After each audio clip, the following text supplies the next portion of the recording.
Baik, halo teman-teman. Ini adalah penjelasan kedua, bagian kedua dari pelaporan investasi antar perusahaan dan konsolidasi anak perusahaan yang dimiliki penuh tanpa diferensial di mata kuliah akuntansi penggabungan usaha. Di materi ini, chapter kedua dari Cottrell dan Baker ini, itu kita akan melanjutkan pembahasan tentang bagaimana perlakuan akuntansi untuk investasi antar perusahaan dan konsolidasi di anak perusahaan yang dimiliki penuh tanpa diferensial. Nah, pelaporan investasi ini kita akan masuk lebih advance kepada konteks pelaporan keuangannya. Jadi bukan hal lagi terkait apa entry jurnalnya saja. Nah, maka dari itu tujuan pembelajarannya kita di sini ya. Tujuan pembelajarannya kita di sini untuk part kedua ini adalah yang pertama, membuat perhitungan dan mempersiapkan entry eliminasi dasar. Ya, jadi membuat perhitungan dan mempersiapkan entry eliminasi dasar dari entry eliminasi dasar dari konsolidasi ya sederhana ya, dari konsolidasi sederhana itu yang akan menjadi fokusnya kita. Nah, entry eliminasi dasar dan konsolidasi sederhana ini yang nanti akan kita siapkan lembar kerja konsolidasinya ya. Nah, jadi fokusnya ke situ. Jadi kalau entry jurnalnya mulai dari ketika investasi awal dilakukan, kemudian melakukan pencatatan atas pendapatan, pengakuan laba, dan dividen itu sudah kita bahas di bagian yang pertama. Sekarang kita akan masuk ke bagian yang kedua, yaitu tentang entry eliminasi dasar sampai kepada lembar kerja konsolidasi. Nah, entry eliminasi dasar ini penting nanti karena tugas kita adalah memastikan ketika di laporan konsolidasi perusahaan itu sudah tampil seakan-akan adalah satu entitas, walaupun itu adalah laporan keuangan yang berasal dari beberapa entitas yang disatukan dari induk dan anaknya, seperti itu. Nah, seperti itu. Nah, dan cenderung kita akan membahas di sini adalah ketika persentase kepemilikan itu berada atau lebih dari 50% atau perusahaan itu memiliki kontrol atas perusahaan lain yang lebih besar dari 50%, seperti itu. Nah, sekilas mengenai proses konsolidasi. Nah, proses konsolidasi itu adalah proses menambahkan bersama laporan keuangan dari dua atau lebih perusahaan yang terpisah secara hukum dan menciptakan satu set laporan keuangan. Jadi sebenarnya laporan keuangan konsolidasi itu adalah laporan keuangan yang berasal dari dua atau lebih perusahaan yang terpisah sebenarnya secara hukum nih, terpisah secara hukum ya. Nah, itu sebenarnya mereka terpisah secara hukum yang ini. Ya, terpisah secara hukum. Nah, tetapi kita mau melakukan itu, membuat mereka itu seakan-akan adalah satu perusahaan, ya, satu perusahaan. Nah, pemahaman tentang prosedur ini penting karena memfasilitasi persiapan pernyataan konsolidasi yang akurat dan efisien. Nah, namun fokusnya harus tetap pada produk akhir, yaitu laporan keuangan. Ini tujuannya kita, laporan keuangan.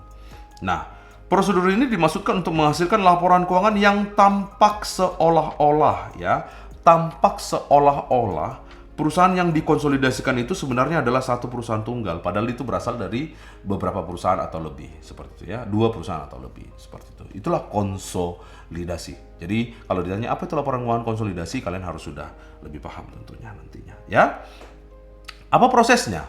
Nah, prosesnya adalah pertama, laporan keuangan terpisah dari perusahaan yang terlibat berfungsi sebagai titik awal ya. Ini berfungsi sebagai titik awal. Ini titik awal setiap kali laporan keuangan konsolidasi disusun ya. Jadi yang terpisah dulu ya, laporan keuangan terpisah dulu dikumpulkan. Laporan terpisah ini kemudian ditambahkan bersama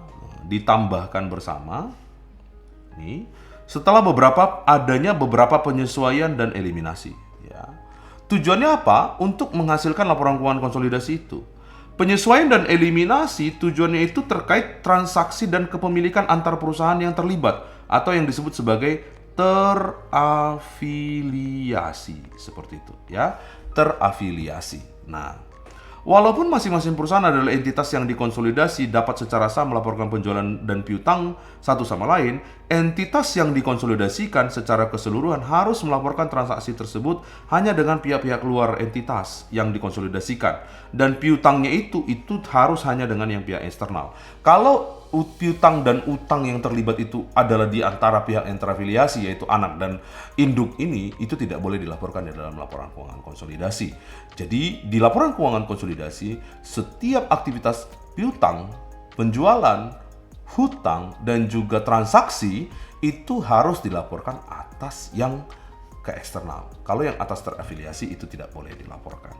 Nah, dengan demikian penyesuaian dan eliminasi yang diperlukan sebagai bagian dari proses konsolidasi bertujuan untuk memastikan bahwa laporan keuangan konsolidasi itu disajikan seolah-olah menunjukkan bahwa laporan keuangan perusahaan itu adalah laporan perusahaan tunggal. Seperti itu, teman-teman sekalian. Nah, prosedur konsolidasi untuk anak perusahaan yang dimiliki secara penuh yang didirikan atau dibeli pada nilai buku. Nanti ini ada hubungannya sama nilai wajar. Jadi sekarang kita bahas tentang proses konsolidasi. Kalau anak perusahaan itu dimiliki secara penuh, penuh 100% ya, didirikan atau dibeli pada nilai buku, ya. Nah, nanti ada beberapa jenisnya lagi, teman-teman.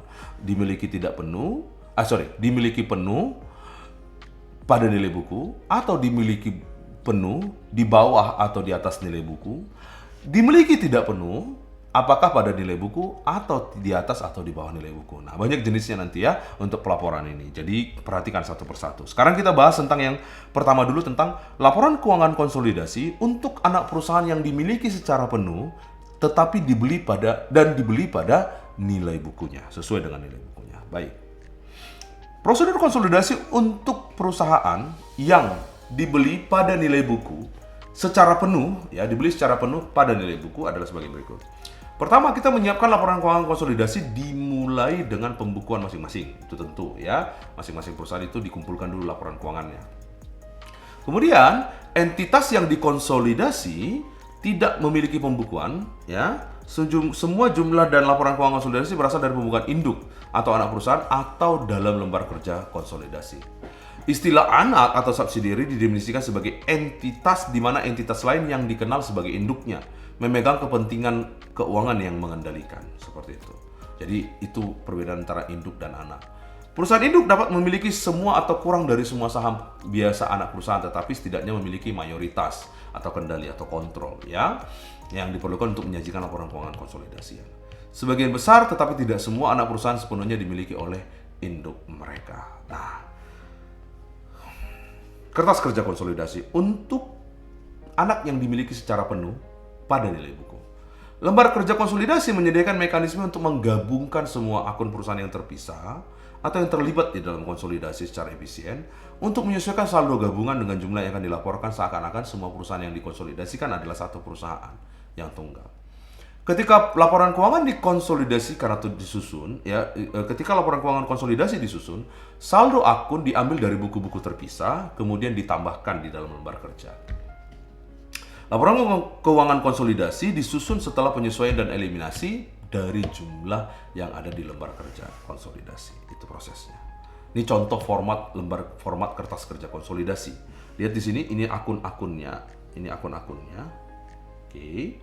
Ini akun-akunnya, ini induknya, nanti saldo induk dibuat di situ, ini saldo anak dibuat di sini. Ini kebetulan ada satu anaknya. Kalau ada banyak subsidiary-nya, banyak lagi, subsidiary 1, subsidiary 2, atau di nama subsidiary-nya. Lalu ada kolom eliminasinya, kolom debit dan kolom kredit, serta kolom konsolidasinya untuk bisa menyajikan gabungan dari laporan keuangan tersebut, atau disebut sebagai konsolidasian. Seperti itu. Oke? Nah, itu. Ini adalah format kertas kerjanya. Nah, coba dipahami ya. Jadi pertama, itu secara kolom. Pertama itu adalah dari laporan laba rugi dulu, diikuti dengan laporan ekuitas, setelah itu kepada laporan posisi keuangan atau neraca. Seperti itu. Ya. Jadi 3 laporan keuangan langsung digabungkan di dalam satu kertas kerja itu. Nah, karakteristik jurnal eliminasi. Kita bahas dulu ya berikutnya. Karakteristik jurnal eliminasi. Jurnal eliminasi digunakan dalam lembar kerja konsolidasi untuk menyesuaikan total saldo akun individu, ya, dari perusahaan konsolidasi yang terpisah. Nah, jadi awalnya dipisah-pisah dijadikan satu, itu di kertas kerja tadi. Jurnal eliminasi muncul di lembar kerja konsolidasi dan tidak mempengaruhi buku-buku perusahaan masing-masing. Jadi ini nggak ada hubungannya sama perubahan di akun-akun perusahaan itu secara sendiri-sendiri. Jurnal lembar kerja ini kadang-kadang disebut sebagai eliminasi atau jurnal konsolidasi. Jurnal eliminasi atau jurnal konsolidasi.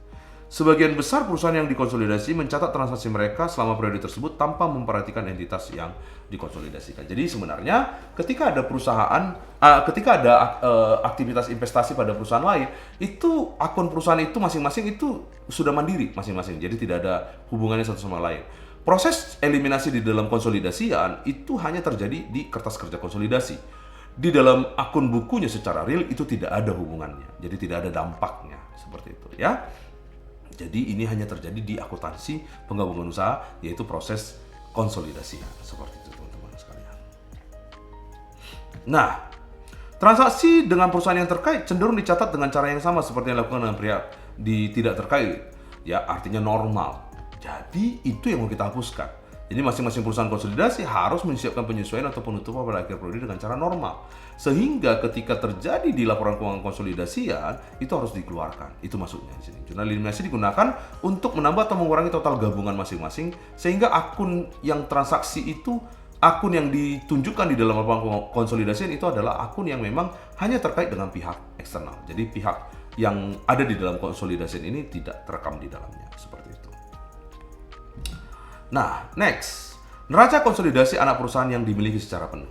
Misalnya, kalau dimiliki secara penuh, anak perusahaan dimiliki pada nilai buku secara penuh, ya, diakuisisi pada nilai buku secara penuh. Misalnya, Peerless, ya, Peerless mengakuisisi semua saham, ya, Peerless mengakuisisi semua saham, nih, Peerless mengakuisisi semua saham dari Special Food, SF, pada nilai 300.000, ya. Jumlah yang sama dengan nilai wajar dari keseluruhan aset bersih, ya, si Special Food pada tanggal kombinasi atau tanggal penggabungan. Nilai wajar aset dan liabilitas masing-masing misalnya seperti ini, ya. Special Food itu nilai asetnya itu 500.000. Sedangkan total kewajibannya itu adalah 200.000 nih. Maka nilai buku bersihnya NBB-nya itu adalah sama dengan 300.000. Dan si Peerless membeli si Special Food pada nilai yang sama sebesar nilai buku itu, yaitu sebesar 300.000, ya. Apa itu nilai buku bersih? Saya tidak akan jelaskan lagi ke kalian karena seharusnya itu sudah dijelaskan di mata kuliah akuntansi aset, ya. Nilai buku bersih sebesar 300.000, yaitu asetnya, nilai buku bersih itu sama dengan aset bersih, ya, yaitu aset dikurangi kewajiban. Ya, aset dikurangi kewajiban. Asetnya kan 500.000, kewajibannya itu total itu adalah 200.000, ya, 200.000.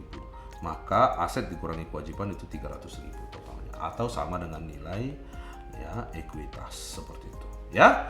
Nah, berarti dia dimiliki penuh.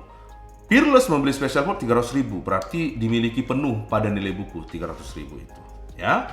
Nah, berarti dalam hal ini fair value dari pembelian si Peerless kepada ini si Special Food, si Peerless kepada si Special Food itu adalah 300.000. Nilai buku bersih dari si Special Food adalah 300.000, maka tidak terjadi diferensial. Jadi tidak ada perbedaan antara nilai buku dengan nilai wajar dari pembelian itu. Ya, nilai wajar pembelian itu dengan nilai buku perusahaan yang dibeli seperti itu. Ya, berarti tidak ada diferensial. Berarti memasuki kriteria dimiliki secara penuh pada nilai buku. Dimiliki secara penuh pada nilai buku. Nah, maka dari itu, pencatatan investasi ini diakui oleh si Peerless dengan investasi pada saham Special Food, ya, pada Special Food pada cash di kredit sebesar 300.000, yaitu untuk mencatat ketika terjadi investasi itu di tanggal 1 Januari 2001 itu tadi, ya. Ini kan 1 Januari 2001, ya. Jadi pada tanggal 1 Januari 2001 inilah pencatatannya. Nah, itu. Maka pencatatan dari pembelian saham Special Food itu akan kelihatan di sini dampaknya. Awalnya kan 350.000-nya kasnya si Peerless, karena pembelian saham tersebut nilai kas si Peerless menjadi 50.000 karena 300.000-nya udah ditransfer kepada si pemilik Special Food, bukan kepada Special Food, ya, si pemiliknya. Ingat, ini transaksi saham. Kalau kita sebut sebagai transaksi saham, berarti transaksi itu antara perusahaan dengan pemilik saham perusahaan tersebut, ya. Jadi bukan kepada antar perusahaan kepada perusahaan. Nah, itu. Nah, berarti kasnya berkurang 300.000, maka bertambahlah investasi pada saham Special Food 300.000. Di situ dampaknya. Maka apa jurnal eliminasi dasar kalau ketika akhirnya di akhir tahun kita mau mengkonsolidasikan laporan keuangan dari perusahaan ini, ya, mau mengkonsolidasikan laporan keuangan pada perusahaan ini. Ya, total investasi pada nilai buku 300.000, saham perusahaan itu ditambah laba ditahannya itu juga 300.000. Jadi pada nilai buku. Jadi tidak ada perbedaan ya. Jadi tidak ada perbedaan itu nol, maka juga pengakuan goodwill juga tidak ada akibat adanya perbedaan antara nilai wajar dengan nilai buku. Maka ini gampang ya. Maka basic elimination entry-nya itu hanya akan untuk menghapus akun-akun yang berhubungan antara si Peerless dengan si Special Food di bukunya yang dua ini, si Peerless dan si Special Food. Di bukunya si Peerless itu kan terkait dengan investasi sebesar 300.000 pada sahamnya si Special Food. Di bukunya si si Special Food itu hanya terkait dengan saham biasa dan juga laba ditahan seperti itu. Maka jurnal eliminasinya hanya terkait yang tiga ini. Maka jurnal eliminasinya itu juga untuk tujuan yang akurat itu juga terkait dengan akumulasi depresiasi yang terkait dengan peralatan ya. Yang terkait dengan peralatan yang di take over di sini ya, yang diakuisisi ya. Nah, maka jurnal eliminasinya itu adalah investasinya itu dikreditkan, saham biasa dan juga laba ditahan didebitkan sehingga nanti tidak ada lagi di bukunya si Peerless ya. Di bukunya si Special Food. Maka neracanya nanti itu seperti ini tampilannya. Setelah nanti ada laporan kertas kerjanya. Kertas kerjanya itu nanti akan mengurangi ini, yang tiga ini, teman-teman sekalian. Maka nanti saham itu adalah hanya tampilan dari sahamnya si Peerless saja. Ya, ekuitas itu hanya adalah tampilannya si Peerless saja. Jadi tidak ada tampilan dari sahamnya si Special Food. Jadi ini hanya si sahamnya si Peerless seperti itu teman-teman sekalian. Ya. Nah, maka di laporan keuangan konsolidasi anak perusahaan yang dimiliki penuh pada nilai buku ya seperti ini ya. Nah, lihat. Oke, misalnya ini sahamnya ini masih sama yang tadi. Sekarang kita bahas di tahun 2001 laba bersih si Peerless itu adalah 140.000, net income-nya adalah 60.000. Oke. Operating income-nya, laba operasinya, sedangkan net income dari Special Food 60.000 ini ya. Maksudnya ya, ini adalah operating income, saya perbaiki ya. Ini adalah ini 140.000 ini adalah hanya laba operasinya si Peerless, sedangkan 60.000 adalah bagian dari dividen yang dihasilkan oleh si Peerless dari saham yang dia investasikan di Special Food. Coba lihat, Special Food itu punya laba bersih spread income-nya, net income Special Food 50.000 ya. Nah, maka dividen yang dibagikan Special Food ternyata 60.000, berarti lebih ya dari nilai sahamnya ya. Oh enggak, ini dividen yang dibagikan si Peerless yang ini ya. Berarti ini kita nggak hitung. Nah, ini yang kita hitung, dividen yang dibagikan oleh si Special Food. Tahun 2020 2000X2 laba bersih si Peerless itu adalah 160.000, sedangkan laba bersih si Special Food adalah 75.000, dividen si Special Food adalah 40.000. Dividen yang dibagi Peerless itu kita nggak hitung, nggak usah pertimbangkan. Ini nggak ada pertimbangannya. Yang kita pertimbangkan itu hanya yang ini, yang ini. Nah, saham juga, laba bersih juga yang kita pertimbangkan seperti itu ya. Oke. Next, maka investasinya ini tadi, ini sudah kita bahas tadi, perubahannya di sini, jadi tidak perlu kita bahas lagi. Sekarang kita bahas di tahun 2000X1. Apa-apa saja entry jurnalnya? Entry jurnal untuk 2000X1, proses penyesuaian di akhir tahunnya, ya, proses penyesuaian di akhir tahunnya itu pertama adalah untuk mengakui pendapatan atas si Special Food, ya, atas laba si Special Food, pendapatan dari investasi 50.000, penambahan investasi pada Special Food 50.000. Demikian juga atas pembayaran dividen, ini ada pembayaran dividen ya, maka cash bertambah 30.000, investasinya berkurang 30.000 seperti itu. Maka jurnal eliminasi dasar di tahun 2000X1 itu adalah pertama terkait dengan ini total investasi ini dan juga saham biasa, lalu tentang laba dan juga tentang dividen, 3 tahapan ini. Maka dari itu investasi yang pada saldo terakhirnya sekarang itu ini udah nol, ini nol ya. Kenapa? Karena ini dia pada nilai buku, penuh pada nilai buku, jadi tidak saya bahas lagi. Nah, maka yang kita akan catat di dalam elimination entry-nya itu adalah nilai saldo investasi terakhir, common stock dan laba ditahan terakhir, pendapatan dari si Special Food oke, dan dividen yang diumumkan. Itu yang akan kita hapus. Kenapa? Karena ini adalah transaksi yang atas pihak-pihak yang terafiliasi seperti itu. Nah, maka dampaknya pada pembukuan peerless ya, terakhir itu kan saldonya itu 320.000 saldo investasinya dan pendapatan itu 50.000. Maka itu harus kita hapus karena ini nggak boleh muncul di dalam laporan keuangan konsolidasi. Nah, maka di dalam kertas kerja konsolidasi, bukunya si peerless kita catat, bukunya special food kita catat, eliminasinya kita catat, apa-apa saja atas 3 hal tadi. Pertama, atas nilai investasi, ini 320.000. Kedua, atas nilai investasi dan saham-sahamnya si special food, yaitu yang ini tadi, ini. Kedua, atas laba, pendapatan, ini income. Oke, atas laba atau pendapatan atau income. Dan ketiga, atas dividen. Maka kalau itu sudah dieliminasi, disesuaikan antara saldo normal dari setiap akun terhadap nilai eliminasinya, maka itu kita sebut sebagai laporan keuangan konsolidasi setelah digabungkan. Itulah laporan keuangan konsolidasinya. Perhatikan, laporan keuangan konsolidasi ini akan dibawa ke bawah nih ya. Mana dia? Oh, sebentar. 190-nya ini net income-nya ini, sorry. Bentar, saya cek nih ya. Ini. No. Ini ya, 190-nya sama. 190 ini akan membuat ending balance dari equity-nya sama 430.000 seperti itu ya di return earning seperti itu. Oke. Nah, maka untuk tahun kedua sama juga, pertama mengakui laba dulu, si peerless mengakui laba dulu dan mengakui dividen. Ini labanya si special food tadi, ini dividen yang dibagi si special food.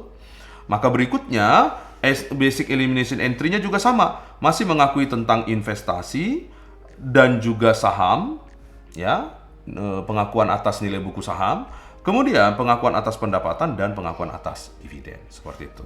Nah, next berikutnya, maka kemudian nilai pengakuan investasi itu disesuaikan pada nilai terakhir saldo dari investasi dan juga saldo pendapatan atas special food. Maka kertas kerja itu diakui dulu, kemudian dari nilai buku peerless ditambah dengan nilai yang ada di bukunya special food, dihapus dengan elimination entries dari si keduanya perusahaan itu tadi yang terafiliasi, lalu nanti akan ada nilai konsolidasinya seperti itu ya. Nah, maka laba bersih konsolidasi per 2000X1 bisa kalian lihat di sini, dan 2000X2 perubahannya bisa kalian lihat di sini dari 2000X1 ke 2000X2 ada di sini seperti itu. Ya, nanti kita lihat di modul praktiknya kita, dan itu juga akan saya jelaskan contoh soalnya, mungkin antara 1 atau 2 contoh soal untuk kalian. So, terima kasih. Itu untuk pelaporan atas investasi teman-teman, materi kita untuk 2 part. Materi kita pelaporan investasi dan juga dan pengakuan atas investasi pada saham perusahaan yang dimiliki secara penuh pada nilai bukunya ya. Nah, itu ya. Nah, ini itu untuk yang sudah kita pelajari 2 bagian, ini part 1 dan part 2-nya sudah kita bahas atas pelaporan investasi antar perusahaan dan konsolidasi di anak perusahaan yang dimiliki penuh tanpa diferensial. Nanti di chapter berikutnya kita akan bahas tentang konsolidasi pada anak perusahaan yang dimiliki secara penuh dengan adanya diferensial. Itu saja teman-teman, see you on the next chapter dan juga penjelasan atas modul-modul praktik berikutnya. Thank you.